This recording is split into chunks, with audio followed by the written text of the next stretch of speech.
saya Mulyani Lase, mahasiswa Institut Agama Kristen Negeri Taruto, program studi Sosiologi Kristen, semester 2, Fakultas Ilmu Sosial dan Humaniora Kristen.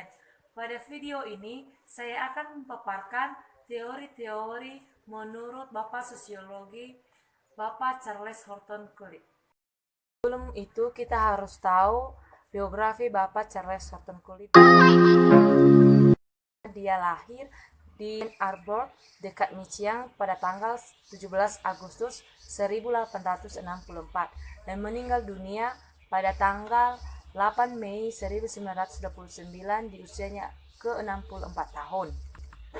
Nah, selama hidupnya, Charles Horton Coolidge menghasilkan karya-karya ilmiah. Yang pertama, Human Nature and Social Order, kedua, Social Organization, ketiga, Social Process. Nah, dalam sejarah tokoh sosiologi, Charles Horton Coolidge dimasukkan dalam sosiologi interaksionisme simbolik klasik. Charles Horton Coolidge intens mempelajari interaksi antara individu dan masyarakat. Menurut Charles Horton Coolidge, diri seseorang berkembang dengan interaksi dengan orang lain. Dianalogikan diri yang melihat cermin, yaitu diri seseorang memantulkan apa yang dirasakannya sebagai tanggapan masyarakat terhadapnya. Bagi Charles Horton Coolidge, individu dan masyarakat saling melengkapi, di mana individu hanya menemukan bentuknya di dalam masyarakat.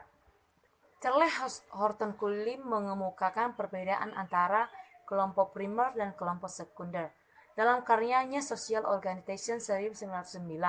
Menurutnya, kelompok primer ditandai antara anggota-anggotanya akrab dan kerjasama erat yang bersifat pribadi. Sebagai hasilnya adalah pelemburan individu-individu ke dalam kelompok-kelompok, sehingga tujuan individu menjadi juga tujuan kelompok. Contohnya kelompok ini keluarga, kelompok-kelompok permainan, atau kelompok rukun tetangga. Nah, sementara kelompok sekunder adalah kelompok-kelompok besar yang terdiri dari banyak orang. Hubungannya tak perlu berdasarkan kenal mengenal secara pribadi, dan sifatnya juga begitu langgeng. Suatu bangsa dan negara merupakan contoh kelompok sekunder. Charles Horton Coolidge juga menganjurkan sosiolog mencoba menempatkan diri di tempat aktor yang diteliti dengan menggunakan metode introspeksi simpatetik untuk menganalisis kesadaran diri seseorang dalam relasi sosialnya.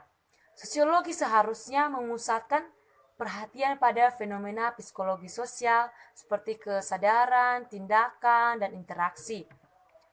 Latar belakang uraian Charles Horton Coolidge tentang kelompok primer adalah kecekalannya melihat perkembangan masyarakat modern, di mana pergaulan dan kerjasama individu kelompok lebih berdasarkan perhitungan untung rugi, dan makin berkurangnya bentuk-bentuk kehidupan bersama yang berdasarkan kasih sayang seperti keluarga, rukun tetangga, dan kelompok-kelompok persahabatan.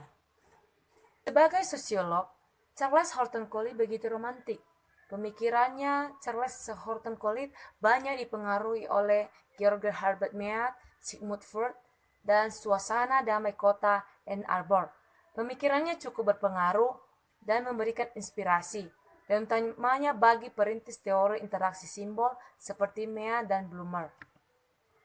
Nah, konsep diri menurut Charles Horton Coolidge disebut looking glass self, karena dalam setiap interaksi sosial, seseorang yang terlibat merupakan cerminan yang disatukan dalam identitas orang itu sendiri.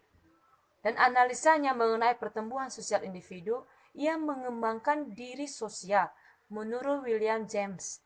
Dalam looking glass self, ada 3 unsur yang dibedakannya. Yang pertama, bayangan mengenai orang-orang lain melihat kita. Kedua, bayangan mengenai pendapat yang dipunyai orang tentang kita. Ketiga, rasa diri yang dapat berarti positif atau negatif. Nah, tingkah laku orang seolah-olah merupakan cermin bagi imajinasi pribadi tertentu yang mempunyai 3 elemen. Yang pertama, imajinasi tentang bagaimana seseorang tampil.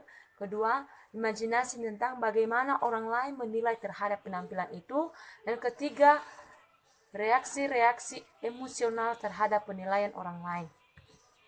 Menurut Charles Horton Coolidge juga, konsep diri itu dibentuk oleh apa yang dinamakan kelompok primer. Dan kelompok ini terdapat hubungan yang bersifat muka berhadapan atau tatap muka. Dan di sini juga terbentuknya watak manusia. Hubungan antara anggota sangat erat.